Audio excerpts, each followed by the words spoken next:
I used to believe budgeting was the only way to save. But last year, without a single app or spreadsheet, I saved over $11,000. What changed? Not my income, just my habits. And it started in a grocery store line on a random Tuesday. No budgeting, no tracking apps, no spreadsheets. Just a few small shifts that made frugal living feel automatic and totally stress-free. In just 1 year, I saved over $11,000 without ever using a real budget. This became my own version of stealth wealth, quiet habits that built financial freedom without anyone noticing. This video is not about living cheap or making life harder.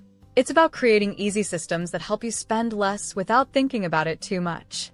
Let me show you how I did it and how you can do it too, starting today. Rethinking Frugality. Escape lifestyle inflation without budgeting. For a long time, being frugal meant cutting coupons, buying the cheapest items, or saying no to everything fun.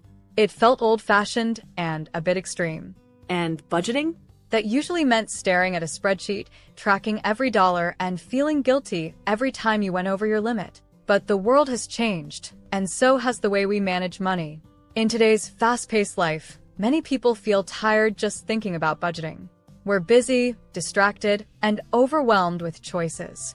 And let's be honest, most people give up on budgets within a few months. That's why I stopped thinking about saving money the old way. Instead, I focused on making better choices without budgeting at all. I call it frugality by design. It's about building a lifestyle that makes saving automatic, not stressful. Think of it like this. Instead of trying to control your money with rules, you set up your life in a way where saving happens by default. You don't need a strict budget to live better. You just need a new mindset, one that helps you live simply, avoid waste, and enjoy more with less. That mindset led to what I now call my Unbudget, and it completely rewired my relationship with money. 2. The Unbudget, how I built the life that saves for me. After the pandemic, everything got more expensive: food, rent, gas. I didn't get a big raise. I didn't start a side hustle. But I knew I had to downsize to save money without slipping into lifestyle inflation again. But I also knew this: I hate budgeting. So instead of trying to plan every dollar, I created a life that saves money without needing a budget at all.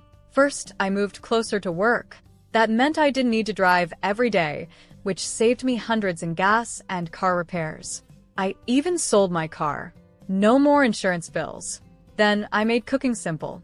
I didn't try to be a chef. I just learned a few fast, healthy meals I could make in 15 minutes. That helped me avoid takeout without feeling stressed. I also started using what I call lazy friction. It means I made spending money just a little harder. I deleted saved credit cards from shopping sites, turned off autopay for non-essentials, and used a small wallet for fun spending. If I had to work harder to buy something, I often didn't. One funny habit? I only used a small basket at the grocery store. If it didn't fit, I didn't buy it. It stopped me from overspending without needing a list. These small changes added up fast. I didn't feel deprived.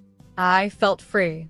This is my Unbudget, a system that works without planning, apps, or guilt. But that wasn't even the biggest change. 3. Low stimulus living in a high stimulus world. Today, everything around us tells us to spend money. Ads pop up on our phones. Emails say last chance or 50% off. Social media shows people buying new clothes, going on trips, or redecorating their homes. It's hard not to feel like you need to buy something just to keep up. I started to notice that I spent the most money when I felt tired, stressed, or bored. It wasn't because I needed anything, it was just too easy to click and buy. So I decided to try something new. I call it low stimulus living, a key part of my no-spend challenge without the stress. That means I reduced the noise around me that pushed me to spend. I unsubscribed from all shopping emails. I turned off notifications from money apps and stores. I removed shopping apps from my phone during weekdays. I stopped following influencers who always posted about new stuff. Instead, I started using Pinterest to save ideas for my goals, like my future home, travel dreams, and savings plans. That helped me stay focused on what I really wanted, not just what looked exciting in the moment. This simple change helped me cut back on impulse spending. I didn't feel pressure to buy things I didn't need. By slowing down the messages telling me to spend, I started feeling calmer. and more in control. I wasn't chasing sales. I was chasing peace. Less noise, less stress, more savings. That's the power of living low stimulus. And once I started doing this, my spending habits flipped completely. 4. Micro frictions that saved me $5,000 plus. Sometimes the best way to save money isn't by saying no, it's by making things just a little harder to buy. This idea is called micro friction. It means adding small steps between you and your money so you don't spend without thinking. I took my debit card out of my wallet and kept it in a drawer at home. I removed saved cards from all shopping websites. I froze my credit card in a block of ice in the freezer. Yes, really. I stopped saving my payment info on apps. These steps made spending money feel like extra work. And because I'm naturally lazy, that stopped a lot of small, pointless purchases. One of the biggest changes? I avoided what I call $20 traps. Things like random online orders, quick food deliveries, or app upgrades. Those small buys used to happen almost daily. Now? Hardly ever. Over the year, these little habits saved me over $5,000. It didn't feel like sacrifice. I still had fun. I just spent slower and smarter. The truth is, when you make it slightly harder to spend, you end up saving more without even trying. But what if saving didn't mean doing it alone? Community-based frugality. Saving money doesn't have to be a lonely journey. In fact, some of my best money-saving ideas came from other people. I started spending time with friends and neighbors who liked simple living. Instead of eating out, we did potluck dinners. Everyone brought a dish, and we shared meals for almost no cost.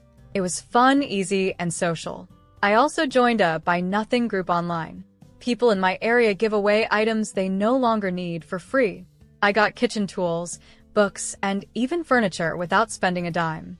Instead of paying for a gym, I joined a local walking group. It kept me active and helped me meet new people. Frugality doesn't have to mean doing everything by yourself. When you connect with others who value saving and sharing, life becomes easier and cheaper. And when I mixed these habits with automation, that's when it really clicked. Sometimes, the best money hack is just asking for help or offering to share. I never budgeted, but I automated everything. My Unbudget approach worked so well I wanted to make it even easier, so I automated the entire thing. I'll be honest, I never liked tracking my spending. I would try for a week, then quit. It felt like homework. So, I found a different way to manage my money. I stopped budgeting and started automating. The first thing I did was set up automatic transfers. Every time I got paid, a part of my paycheck went straight into my savings account. I didn't have to think about it, it happened on its own. I also used 2 bank accounts, one for spending and one for saving. I didn't keep a debit card for the savings account. That way, it was harder to take money out.